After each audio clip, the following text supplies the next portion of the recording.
Welcome back to the Deep Dive, where we take your stack of information articles, research, expert analyses, and turn it into clear, actionable insight. Today we're diving into a topic that's, well, foundational to how a critical institution operates, and crucially, how it earns and keeps our trust. Military professionalism. What does it truly mean to be a principled professional in uniform? And maybe more importantly, why should that meticulous development matter deeply to all of us? That's exactly right. For you, we're sifting through some really fascinating sources today. We've got a strategic paper on professional development, core U.S. Army doctrine, and some historical analyses of civil-military relations. Our mission here is to really extract the most important nuggets of knowledge, specifically on how the U.S. Army cultivates character, competence, and commitment, and crucially, how these sort of unseen pillars impact their vital role, their democratic role in our society. It's really about understanding the internal engine that drives external reliability. Yeah, understanding that engine. We're going to explore how the military doesn't just train soldiers, but, systematically develops principled leaders, how it maintains the trust of the American people, how it balances its formidable power, and continuously cultivates individuals who aren't just skilled, but deeply ethical. It's a look beyond the uniform, isn't it? Right into the values and developmental processes that forge a principled professional. Exactly.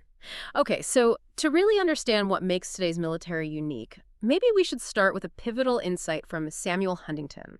He famously argued that professionalism distinguishes today's military member from the warriors of previous ages. Can you help us unpack that? What's the shift he's describing? Well, Huntington's insight really underscores that modern military service is far more than just fighting. It's a specialized expertise, a vocation embedded within a democratic society.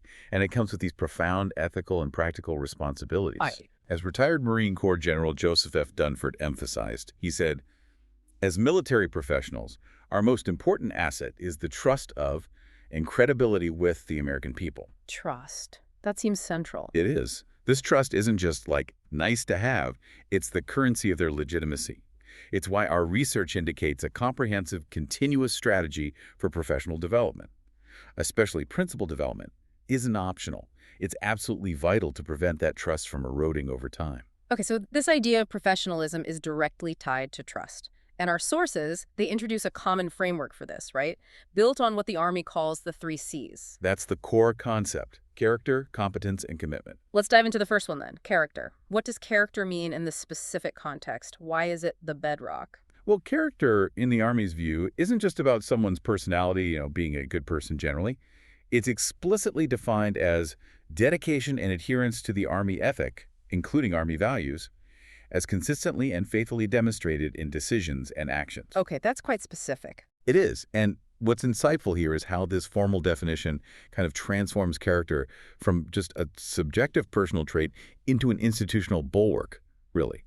It means character isn't just about moral rectitude, it's about upholding a specific moral contract, one that's essential for the military's legitimacy and internal cohesion, even when it demands immense personal sacrifice. So it's about actions, demonstrated actions. Exactly. Ethical leaders inspire confidence because followers believe their decisions are based on values and, verifiable facts, not hidden agendas or self-interest. That makes sense. And here's where it gets, maybe incredibly difficult for you, the listener, to grasp the weight of this.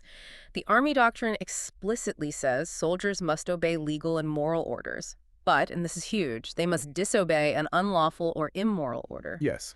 Does the doctrine talk about the immense psychological burden that puts on a soldier? How do they prepare someone for that kind of ethical crucible? It's an immense burden, absolutely. And yes, the training focuses on trying to make these ethical choices almost instinctive. Through repeated exposure to dilemmas, discussions, scenarios, it's about building moral courage, not just knowing the rule. Right, building that muscle memory, ethically speaking. Precisely. Yeah. A powerful, though tragic, example of this comes from the Vietnam War. Captain Humbert R. Versace. Captured in 1963, he assumed the senior prisoner role and adamantly refused to violate the code of conduct.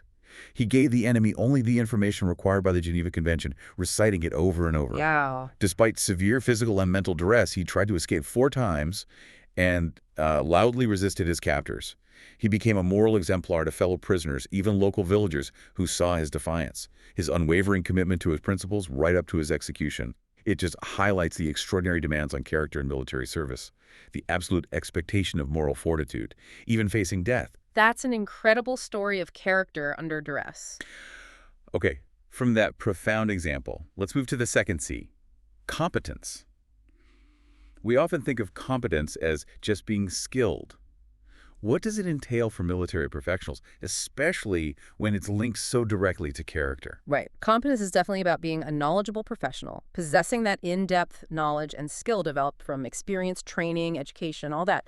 But our source material makes a really vital distinction here between capability and capacity. Capability versus capacity. Okay, explain that. So capability is the learned and applied knowledge. Think of routinely firing a weapon to accurately hit a target. It's the technical skill. You can do the thing. Got it. Capacity, though, is the synthesized application of that capability in varying complex environments.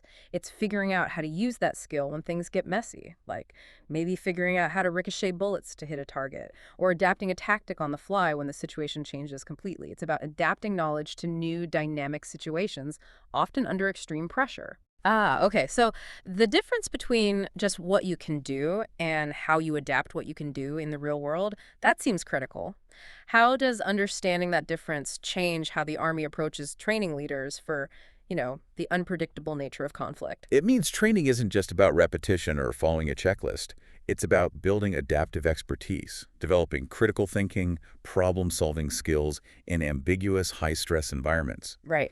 Studies from combat situations show service members consistently rate competence as the highest quality they look for in a leader. Really?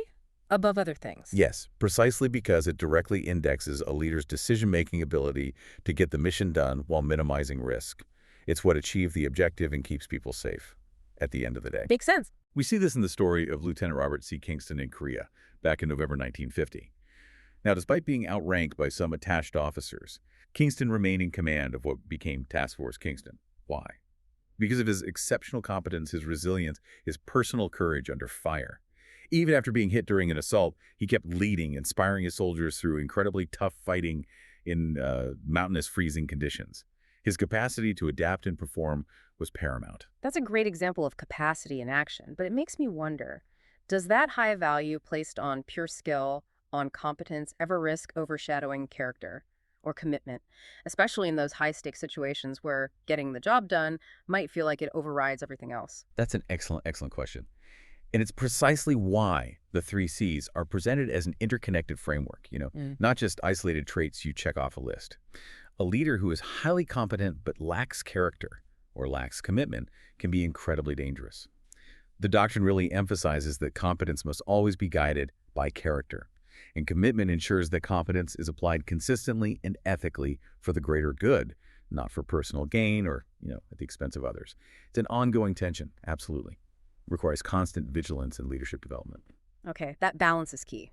And that brings us perfectly to the third C, commitment. We've talked about the moral compass of character, the skilled execution of competence. What about commitment? How does that show up distinctly beyond just adhering to values or having the skills? Why is it equally foundational? Commitment, within the Army's framework, is really about the unwavering resolves. The resolve to serve the nation, the Army, and fellow soldiers. It's about dedication and perseverance, a deep-seated loyalty to the mission and the values that underpin it. It's that mental fortitude, that allows soldiers to continue when everything in them might want to stop. So it's the staying power. It's the staying power, exactly. This isn't just about showing up for work. It's about a profound sense of purpose and, frankly, self-sacrifice. It's the readiness to serve, sometimes for a lifetime, and to put the needs of the unit and the nation before personal comfort or safety. Can you give us an example where commitment, maybe distinct from just character or competence alone, really shines through? Sure. Think of a unit deployed for months on end. They're facing constant threats, really austere conditions, long separation from family. Their character keeps them ethical, right? Mm-hmm. Their competence allows them to perform their tasks. But it's their commitment to each other, to their mission, to the values they uphold that sustains them through that grind. It's the collective will to keep going, to protect their comrades, achieve the objective even when physical and emotional reserves are just running on empty. This might show up as a medic refusing to leave a wounded soldier under fire, or a commander meticulously planning a complex operation, knowing lives depend on every detail. Day after day, year after year, it's that enduring dedication. That makes sense. It's the fuel that keeps the engine running even when things are tough. Precisely. Okay, so to foster these complex, interconnected traits, character, competence, commitment, especially character, our sources highlight something interesting, that leaders need to understand adult moral and ethical development theories. It's not just about telling people what's right. That's right. The research emphasizes using good science to inform the strategy, moving beyond just anecdotes. Why is this scientific approach so important? How does it avoid just collecting good ideas that might not work broadly? It's crucial because good ideas are often based on, well, personal experiences that might not be universally applicable, or they might not truly grasp the underlying psychological processes of development. Relying on good science, as the source puts it, provides a structured why and how for individual principle development. It means understanding how people actually learn and internalize values, Right. how ethical reasoning matures over time, and what kinds of experiences are most effective for building resilience and moral courage. This structured approach helps move beyond subjective advice to a more objective, measurable, hopefully more effective system for cultivating these principal professionals. So it's about understanding the mechanics of growth, not just the desired outcome. The sources also lay out some guiding principles for this development, don't they? They do. A clear framework. Well, First, and maybe most importantly, leaders develop leaders by being moral exemplars, consistently demonstrating the right attitudes and behaviors. You have to embody it. walk the talk. Exactly. Second, character development is seen as a continuous process, unique for each person. Right. It needs multiple kinds of experiences, way beyond just formal classes or standard counseling. Every interaction is a developmental chance. Okay. Third, development is a mutual responsibility. Everyone, leaders, followers, has a role. Teaching, coaching, inspiring each other, taking ownership of their own growth, too. Not just top down. Not just top-down. And finally, positive development has to be deliberate, with clear, defined goals that support the mission. Permanent change comes from deliberate effort, not just hoping it happens. Those all make sense. Which one do you think is often the most challenging to really embed in a large organization like the Army? That's a tough one. I'd probably say the moral exemplar principle, Why that one? because it's not about achieving perfection, which is impossible, but about consistency. And in any huge organization, you'll inevitably have individuals who fall short, sometimes significantly. The challenge isn't just dealing with those failures, but maintaining the collective belief, the trust, that the institution genuinely strives for these ideals, even when individual leaders stumble. It requires real humility and a constant commitment to self-reflection from everyone, especially those at the very top. That's a profound point, the gap between the ideal and the reality, and maintaining trust despite it. It brings us to leadership in practice. General Omar Bradley famously said, "Judgment comes from experience, and experience comes from bad judgments." A reminder that learning often involves messing up. Right. Does the source get into how the Army actually teaches that kind of subtle empathy or on-the-spot judgment? Or is it more an art learned through, well, those bad judgments? It's definitely a blend, I think. While some intuitive leadership certainly emerges from raw experience, the Army actively works to create scenarios and foster a culture where leaders can learn from those bad judgments, but hopefully in a controlled way. How so? Through things like rigorous after-action reviews, mentorship programs, trying to extract the learning without repeating catastrophic errors. Consider the reluctant machine gunner anecdote from Iraq in 2003. Remember that one? Vaguely, refresh my memory. Okay, so a gunner hesitates under fire. The staff sergeant doesn't yell, doesn't threaten or belittle him. Instead, he calmly moves to the gunner's position, takes the machine gun himself, fires a quick burst just to show it could be done, that the position wasn't impossible, and then hands the weapon back to the soldier. Right. That's a fantastic example of leadership. Quick, decisive, but also empathetic. It wasn't about shaming him. Exactly. But does the source discuss how you teach that? How do you formalize that kind of subtle, on-the-spot judgment? Yeah, that's the tricky part. It seems less about formalizing empathy, maybe, and more about developing deep self-awareness and a real understanding of human behavior under extreme stress. The sources suggest this kind of leadership comes from rigorous training that builds confidence, paired with a culture that genuinely encourages leaders to know their subordinates, their strengths, weaknesses, triggers under pressure. Knowing your people. Knowing your people. The staff sergeant in that story showed both technical competence with the weapon and a deep, almost instinctive understanding of his subordinate's psychological state right then. That action got the job done, yes, but crucially, it also built trust, rather than creating resentment or fear. It really highlights the importance of self-awareness for leaders understanding their own capabilities, their limitations, and how they're perceived. That humility, that's a critical component, and I think that can be taught and reinforced through development programs. Okay, so from individual character to daily competence to enduring commitment, we've seen how the Army meticulously tries to build these principled professionals. But let's connect this back. Why does this internal culture, this whole system, matter so deeply to you, the civilian listener? It leads us right into the bedrock of our democracy, civil-military relations. What's the basic framework there? It absolutely brings us to that crucial concept of civilian control. It's a bedrock American value, really, designed to ensure the military is accountable to the people it serves. The U.S. Constitution sets it all up. Congress has the power to raise and support armies, and importantly, to declare war. Meanwhile, the president serves as the commander-in-chief. This clearly establishes civilian authority over the military. It's designed, fundamentally, to prevent a standing army from becoming a threat to the republic itself. Right, the classic fear. Yeah. But our sources show this isn't always simple or, perfectly neat in practice. Mackubin Thomas Owens argues that while the military should absolutely avoid partisan politics, avoid seeking political power, officers can't be totally apolitical, not in the sense of removing themselves from debates about policy and strategy where their expertise is needed. Exactly. So where is that line? How does a professional military provide expert input without tipping over into partisanship? That seems incredibly difficult. It's the constant tension, isn't it? Samuel Huntington's concept of objective control suggests this ideal. A highly professional, apolitical military focusing purely on defense matters, ready to execute the wishes of legitimate civilian authority. They execute policy, they don't deliberate it publicly. The idea, okay. However, history just reveals the complexities. Look at the Eisenhower administration. Army Chief of Staff General Matthew Ridgway directly resisted the massive retaliation policy. He argued forcefully that military advice should be based strictly on military criteria effectiveness, feasibility not on fiscal limits or political convenience. He felt some policies were, frankly, military absurdities driven by budgets. He pushed back based on military judgment. He did, and General James Gavin, another prominent figure then, even used this vivid analogy of a patrolman with a Tommy gun to argue against over-reliance on nuclear weapons. His point was you need discretion, you need options in conflict, you need the ability to win local skirmishes without, destroying all of European civilization just because your only tool is massive retaliation. These aren't just abstract debates. They show the real friction and the high stakes involved in this relationship. It underscores what Andrew Bacevich called the dirty little secret of American civil-military relations, that the commander-in-chief often has to, quote, cajole it, negotiate with it, and as necessary, appease it.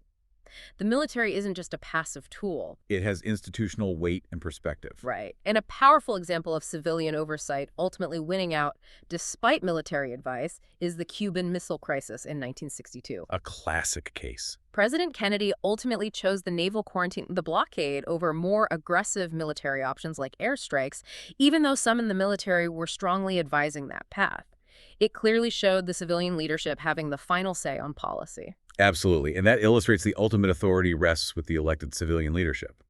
But it also highlights the importance of that professional military advice being heard, even if it's not followed. It's a delicate balance, and this brings us back to legitimacy. When military leaders step into the public square to advocate for specific policies, or even just seem to lean into partisan politics, what are the real dangers there? The consequences can be quite severe, actually. This delicate balance is vital because the military's legitimacy, its credibility, its ability to provide candid, professional, and crucially unbiased advice on national strategy depends entirely on its nonpartisanship. That nonpartisanship is key. Absolutely. When military leaders appear to be taking political sides or advocating for specific policies in the public arena, they risk being perceived as just another interest group like any lobbyist. And that undermines the very trust we talked about earlier, the trust between the military and the broad American public. It politicizes an institution that really must remain above the political fray to serve all Americans, regardless of their political stripe. Yeah, it erodes that confidence. It erodes confidence that their advice is based solely on national security and military effectiveness, rather than, hidden political agendas. Okay, so beyond the high-level strategy and warfighting, the Army's professionalism serves in other critical ways too, right? Often ways we don't see until a crisis hits close to home. Our sources highlight the Army's essential role in defense support to civil authorities. Can you give us an example of that impact? How does that professionalism translate? Absolutely. This is a crucial, often overlooked aspect. The Army's rigorous training, its discipline, its organizational skills, all honed for combat, are incredibly valuable in domestic crises, too. Think about the response to Hurricane Katrina back in 2005. Yeah. It's devastating. Active duty troops, including elite paratroopers from the 82nd Airborne, deployed swiftly. Their mission wasn't fighting a foreign enemy, it was search and rescue, delivering critical supplies like food and water, and helping restore order in a really chaotic, devastated environment. It showcased their discipline, their logistical capability, and their commitment to service, even in non-combat missions. Stepping up when American communities faced truly dire times at home, it's a direct return on investment, if you will, for the public in the very professionalism we've been discussing all this time. That's a powerful connection. So, pulling it all together then, what we've really seen today is that military professionalism, grounded in this framework of character, competence, and commitment, isn't just some internal ideal for the Army. No, not at all. It's a dynamic, continuously developed set of attributes and responsibilities. And these shape their effectiveness on the battlefield, sure, but also their ethical conduct and their essential role within our civilian-led government and society. From, like you said, high-level policy advice right down to disaster relief in our own communities. That's a great summary. It's this holistic system designed to produce reliable, ethical, and effective service members and leaders. It's a commitment, really, that ensures they're prepared for the most challenging circumstances imaginable, whether that's in combat zones overseas or during a crisis right here at home. So, as we conclude this deep dive, maybe here's a provocative thought for you, the listener, to mull over. The trust we place in our military professionals is clearly hard-earned. It's constantly defended through these rigorous principles we've explored: character, competence, commitment. So the question maybe becomes, what responsibility do you have in your own professional life, in your personal life, to uphold similar principles: character, competence, mutual respect? And how does doing that, or perhaps failing to do that, contribute to the broader health and trust within your own communities and society? That's a really powerful thought to end on, how these principles echo outwards. Thank you for joining us on the deep dive. We really hope this exploration has given you a fresh perspective and some valuable insights into those unseen pillars that support our military and, by extension, our nation.